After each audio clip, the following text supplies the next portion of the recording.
Film शुरू होती है अमेरिका के एक छोटे से शहर से।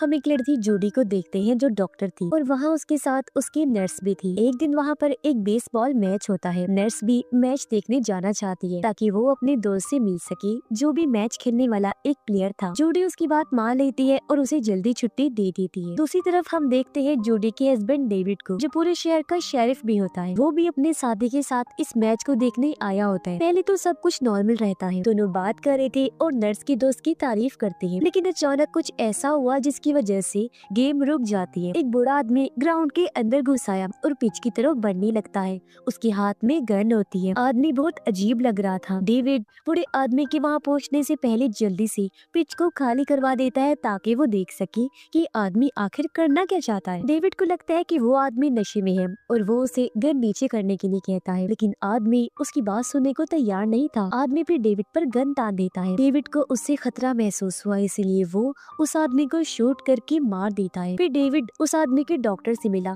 ताकि वो जान सके कि बूढ़े आदमी के खून में शराब की कितनी मिकदार थी। फिर वो उस आदमी की फैमिली से मिला और उसकी मौत का अफसोस करता है। फिर कहता है कि वो नशे में था, इसीलिए मैं कुछ और नहीं कर सकता था सिवाय उसे मारने के। आदमी की वाइफ डेविड की बात सुनने के लिए तैयार नहीं होती और कहती है कि उन्होंने तो काफी देर पहले ही शराब पीना छोड़ दी थी और वो इस बात से बहुत खुश भी थी, जो बताकर औरत रोने लगी और गुस्से में शेरिफ को थप्पड़ भी लगा देती है। अब डेविड को इस हादसे के बाद सारी रात नींद नहीं आती, इसलिए सुबह होते ही वो खुद को मसरूफ रखने के लिए काम में लगा रहता है। जूडी उसे तसल्ली देती है कि उसने कुछ गलत नहीं किया और तुम्हें अफसोस नहीं करना चाहिए। अगर वो ऐसा ना करता तो शायद वो आदमी सबको मार डालता। फिर डेविड वहाँ से ऑफिस चला जाता है, जहाँ मेडिकल एजेंसी से उसे कॉल आती है और डॉक्टर कहता है कि उसके खून में 1% भी शराब नहीं थी, हालांकि टेस्ट 2 बार किए गए हैं। डेविड ये सुनकर बहुत हैरान हो जाते हैं और सोचता है कि आखिर वो आदमी फिर ऐसा बर्ताव क्यों कर रहा था, और वो सच जानने के लिए बेताब हो गया। इसलिए दोबारा उस पिच पर जाता है जहाँ उसने उस बूढ़े आदमी को मारा था। वहाँ वो स्कूल प्रिंसिपल को देखता है, जो चुपचाप एकदम गुमसुम बैठा हुआ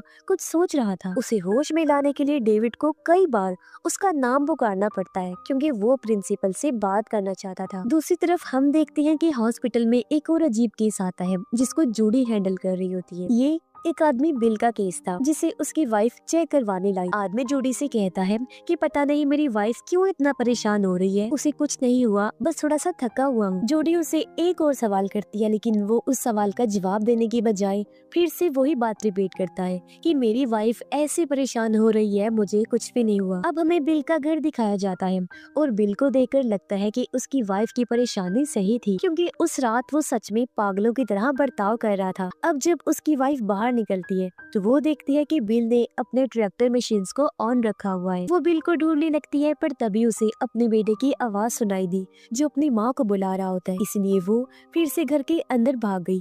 ऊपर जाकर अपने बेटे को ढूंढने लगी, जो आखिर उसे मिल भी जाता है, लेकिन उसका बेटा उसे चुप रहने का इशारा करता है क्योंकि बिल के पास एक चाकू था। उसकी माँ अपने बेटे को लेकर अलमारी में छुप जाती है, लेकिन उनका डर बढ़ गया जब वो महसूस करते हैं कि बिल उनके पास आ रहा है, क्योंकि उन्हें सीढ़ियाँ चढ़ने की आवाज आ रही थी। फिर बदकिस्मती से बिल उन्हें कमरे में छुपा हुआ देख लेता है और कमरे का दरवाजा बाहर से बंद कर देता है। वो पूरे घर पर पेट्रोल डालकर घर को आग लगा देता है, जिससे उसकी वाइफ और बेटा जिंदा ही जलकर मारे जाते हैं। इसी टाइम मौके पर जूडी और डेविड भी पहुंच गए। वो घर को जलता हुआ देखकर वहाँ लोगों से सवाल करते हैं, जिससे उन्हें पता चला कि बिल घास काट रहा था और घर को आग लगी हुई थी। जूडी और डेविड बिल के पास जाकर उससे इस बारे में सवाल करते हैं, लेकिन वो कोई जवाब नहीं देता, बस सीटी बजाने लगता है, जो पागलों जैसी हरकत थी। और उसे ऐसा करते हुए देखकर जूडी को काफी गुस्सा आता है। लेकिन ये अजीब चीजें यहाँ पर ही खत्म नहीं होती, क्योंकि जब कुछ लोग एक नदी में शिकार कर रहे थे,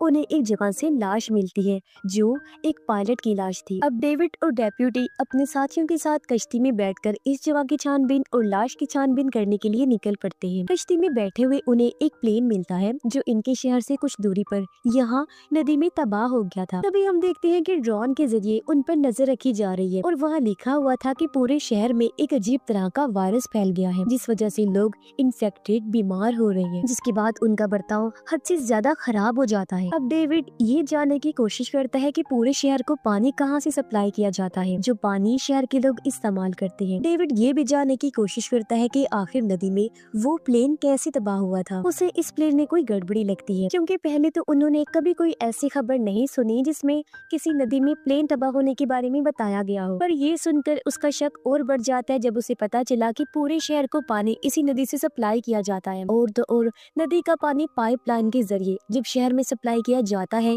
तो शहर के पहले जिस घर को पानी मिलता है वो उस बुरे आदमी का था जिसको डेविड ने मारा था। और बिल का घर भी उसी लाइन में आता है जिसकी भी हरकतें पागलों जैसी हो गई थी। ये सब जानकर डेविड मेयर के पास गया और उससे वाटर सप्लाई को बंद करने का कहता है। साथ ही बताता है कि इसके पीछे वजह है क्योंकि उस पानी में एक प्लेन क्रैश हुआ है, जिसके बाद नदी के पानी में ऐसा पता नहीं क्या हुआ, ये लोगों के बर्ताव में अजीब बदलाव आ रहे हैं क्योंकि वो अभी उस वायरस से अनजान थे। लेकिन मेयर कहता है कि इस तरह फसलें तबाह हो जाएंगी और शहर तबाह बर्बाद होकर रह जाएगा। वो डेविड की इस बात से इनकार कर देता है कि सॉरी, लेकिन वाटर सप्लाई मैं बंद नहीं कर सकता। अब डेविड सूरत हाल से परेशान था तो इस मसले से निपटने के लिए वो इसका एक और हल निकालता है। वो कानून के खिलाफ जाकर खुद उस वाटर सप्लाई को बंद कर देता है। वो उस नदी के वॉल को भी निकाल देता है ताकि कोई भी दोबारा उस वाटर सप्लाई को इस्तेमाल न कर सके। फिर डेविड पुलिस स्टेशन वापस आ गया। वो और डेप्यूटी देखते हैं कि बिल जमीन पर पड़ा हुआ है, उसका खून बह रहा है और वो जरा भी नहीं हिल रहा। वो सोचते हैं कि शायद बिल मर चुका है, पर जैसे ये उसके सेल के पास आए एकदम से बिल उठकर दोनों पर हमला करने की कोशिश करता है, जिससे हम समझ पाते हैं कि बिल भी उस वायरस से इन्फेक्टेड हो चुका था। जब भी उसका बर्ताव ऐसा था वो कंट्रोल से बाहर हो गया था। ये देख डेविड कॉल करने की कोशिश करता है पर उसकी कॉल नहीं लगी। पता चलता है कि ना तो इंटरनेट चल रहा है और ना ही नेटवर्क आ रहा है। जब वो बाहर गया तो देखता है कि पूरा शहर वीरान हो गया है और कहीं पर भी कोई भी नहीं है। एक इंसान जो गाड़ी में बैठकर उसकी तस्वीरें ले रहा था, डेविड उसे देखकर उसके पीछे भागता है पर तब तक गाड़ी वहाँ से जा चुकी थी। अब डेविड मेडिकल लैब में जाता है डॉक्टर से मिलने ताकि वो बूढ़े आदमी की लाश के बारे में और जानकारी हासिल कर सके। यहाँ उसे एक जख्मी आदमी दिखाई देता है जिसकी हालत बहुत खराब थी। डेविड उसकी मदद करने की कोशिश करता है पर पीछे से डॉक्टर आ गया जो भी इन्फेक्टेड होने की वजह से पागल हो गया था और डेविड पर हमला कर देता है। वो डेविड को कटर से चीरकर जान से मारने की कोशिश करता है तो बड़ी मुश्किल से डेविड ने उसे रोके रखा। वो फिर अपनी जान बचाने के लिए डॉक्टर पर भारी हमला करके उसे मार गिराता है, जिसमें डेप्यूटी भी उसका साथ देता है। डेविड घर जाता है और जूडी को इस बात के लिए राजी करता है कि वो शहर छोड़कर अपने माँ बाप के घर चली जाए। जूडी इस बात से राजी नहीं होती क्योंकि डेविड इस शहर को छोड़ के नहीं जा रहा था। तभी जूडी बाहर किसी को देख लेती है जो अचानक गायब हो गया, इसीलिए डेविड बाहर आया और गोदाम में चेक करने जाता है। पर तभी एक आर्मी ग्रुप आकर दोनों को गिरफ्तार कर लेता है। इन्हें वो लोग एक बस में लेकर आते हैं जहाँ डेप्यूटी भी था और बताता है कि मुझे भी इन सिपाहियों ने ही अगवा किया है। और वो सिपाही उन्हें आर्मी कैंप में ले जाते हैं जो एक स्कूल था, पर आर्मी वालों ने इस पूरी जगह को अपना कैंप बना लिया था। यहाँ सिपाहियों और डॉक्टर्स ने अलग अलग टेंट्स लगाए हुए थे क्योंकि सभी लोगों के जिसमें खून, टेम्परेचर और रेडिएशन को चेक किया जा रहा था। अब जिन लोगों का टेम्परेचर ज्यादा था उन्हें जबरदस्ती उन लोगों से अलग कर दिया जाता है जिनके जिस्म का टेम्परेचर कम था। यहाँ बदकिस्मती से जूडी के जिस्म का टेम्परेचर थोड़ा ज्यादा होता है और सिपाहियों से डेविड से अलग करके ले जाते हैं। डेविड सिपाहियों से लड़ता है लेकिन वो उसे मार कर बेहोश कर देते हैं। फिर सिपाही जूडी को एक मेडिकल रूम में लेकर जाते हैं जहाँ उसे उन लोगों के साथ रखा जाता है जिनको बीमार समझा जा रहा था। जूडी डॉक्टर्स को बताने की कोशिश करती है कि उसका बॉडी टेम्परेचर इसीलिए ज्यादा है क्योंकि उसे कुछ दिनों से बुखार है। डेविड को जब होश आया तो वो खुद को ऐसी जगह पर पाता है जहाँ लोगों को ब्रेसलेट पहनाई जाती है उनकी पहचान याद दिलाने के लिए, क्योंकि डेविड और उसकी तरह के नॉर्मल लोगों को एक दूसरे शहर में भेजा जा रहा है क्योंकि ये लोग बिल्कुल नॉर्मल है, बीमार नहीं है। लेकिन डेविड अपनी वाइफ को छोड़ के जाने वाला नहीं था, जिसके लिए वो प्लान बनाता है ताकि यहाँ से भाग सके। दूसरी तरफ एक गाड़ी जूडी वाले कैंप के फेंसेस बाड़ों को तोड़कर अंदर घुसने लगती है, जिसकी वजह से पूरी तरह से कैंप में हलचल मच जाती है। सिपाही और डॉक्टर इस सूरत हाल पर काबू नहीं कर पाते और यहाँ से भाग जाते हैं। कुछ कैंप खाली हो जाते हैं जिसकी वजह से बीमार लोग, जिनमें जूडी भी शामिल होती है, वो उसी कमरे में रह जाते हैं। अब डेविड जूडी को बचाने के लिए पुलिस स्टेशन आता है और अपनी गन उठा लेता है। इस मिशन में वो अकेला नहीं होता बल्कि जूडी को बचाने के लिए डेप्यूटी भी उसके साथ होता है। जूडी अभी भी बेड पर बंधी होती है और वो अपने साथ वाली बेड पर अपनी साथी नर्स को देखती है। दोनों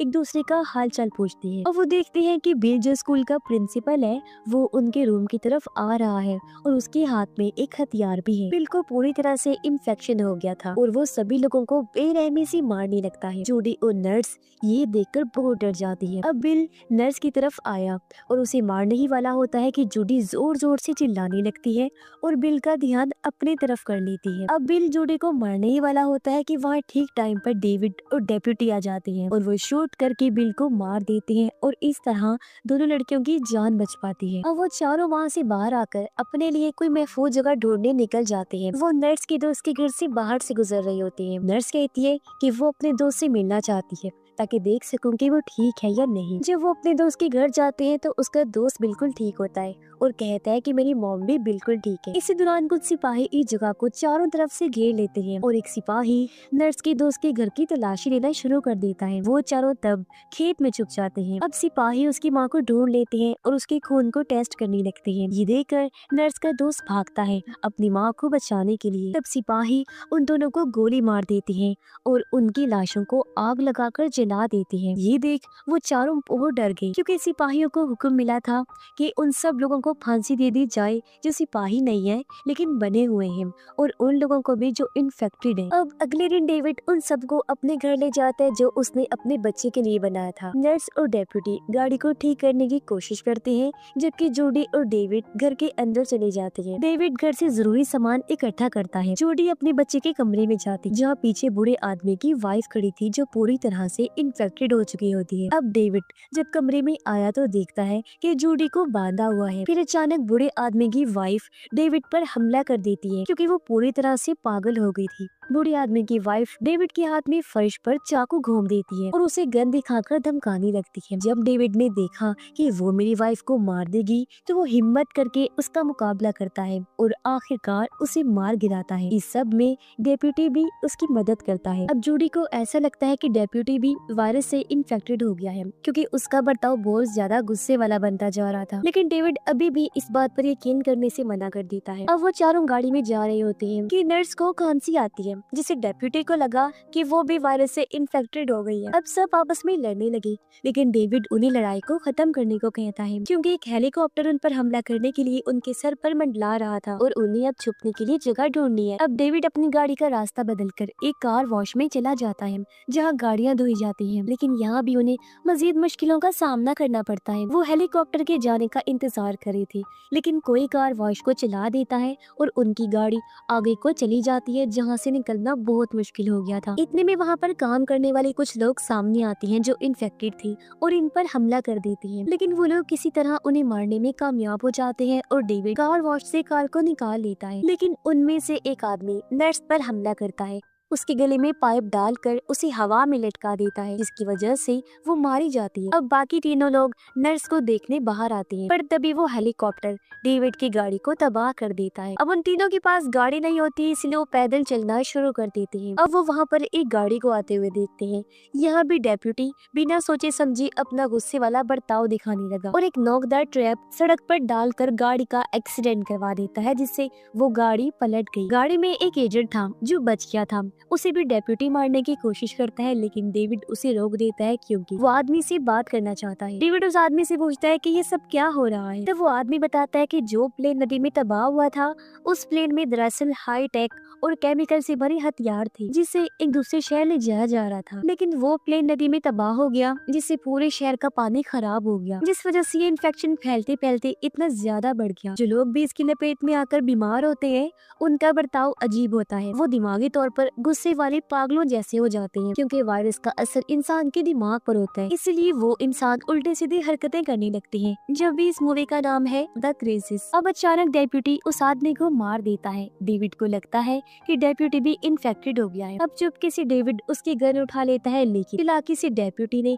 गन भी दोबारा हासिल कर ली और सारे हथियारों पर अपना कंट्रोल भी कर लिया और अब वो दोनों को गन पॉइंट पर ले लेता है। अब थोड़ी देर चलने के बाद डेविड डेप्यूटी को रिलैक्स करने की कोशिश करता है और चालाकी से उससे गन वापस छीन लेता है। यह डेप्यूटी भी समझ जाता है कि वो बीमार है, लेकिन वो डेविड से कहता है कि क्या वो थोड़ी देर के लिए और उनके साथ रह सकता है, जिसके लिए दोनों मान गए। इसके बाद वो तीनों एक रास्ते पर पहुंचते हैं जो बस स्टॉप की तरफ जा रहा था, जहाँ से वो एक ट्रक हासिल कर सकती थी। और डेविड भागने का प्लान बनाता है, मगर सिपाहियों ने वो रास्ता बंद किया हुआ था। डेप्यूटी कहता है कि वो भागने में उनकी मदद करेगा। वो सिपाहियों का ध्यान अपनी तरफ करेगा ताकि तुम दोनों ट्रक लेकर यहाँ से भाग सको, क्योंकि वैसे भी वो कुछ देर में मरने ही वाला है। इसीलिए वो गन लेकर आगे बढ़ने लगा, सिपाहियों का ध्यान अपनी तरफ करने के लिए, और दोनों चुपके से निकलने लगते हैं। आखिर सिपाही उसे भी गोली मार देते हैं और वो सिपाहियों को उनके किए पर बुरा भला कहने लगता है। अब डेविड और जूडी एक जगह पहुंचते हैं जहां उन्हें 3 ट्रक मिलते हैं जो उन लोगों को निकालने के लिए थे जो इन्फेक्टेड नहीं थे, जिनके हाथों में ब्रेसलेट्स पहनाए गए थे, पर उन सबको भी मार दिया गया था और उनकी लाशें इन ट्रक्स में रखी हुई, जिससे अब जाकर डेविड और जूडी समझ जाते हैं कि सिपाही सभी लोगों को कत्ल करना चाहते हैं जो इन्फेक्टेड है और नहीं है सबको। और अब इन्हें अंदाजा हो गया कि इस शहर से निकलना इतना आसान नहीं होगा। अब डेविड को एक सिपाही का रेडियो फोन मिलता है जिसमें वो सिपाहियों की बातें सुन लेता है जो वो आपस में कर रहे थे।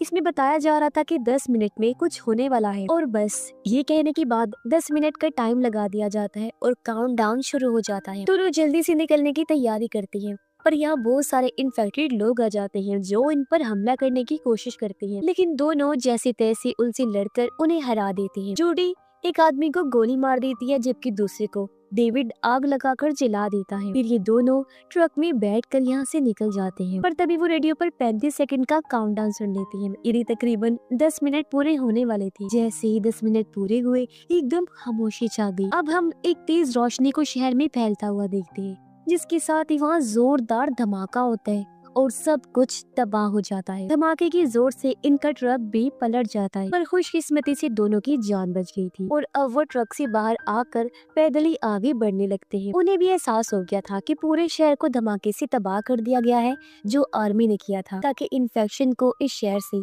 जड़ से ही खत्म कर दिया जाए। काफी लंबा सफर तय करने के बाद डेविड और जूडी एक नए शहर में पहुँचते हैं, जहाँ हम देखते हैं कि एक बार फिर ड्रोन के जरिए उन पर नजर रखी जा रही है। ये कहानी इधर ही खत्म हो जाती है।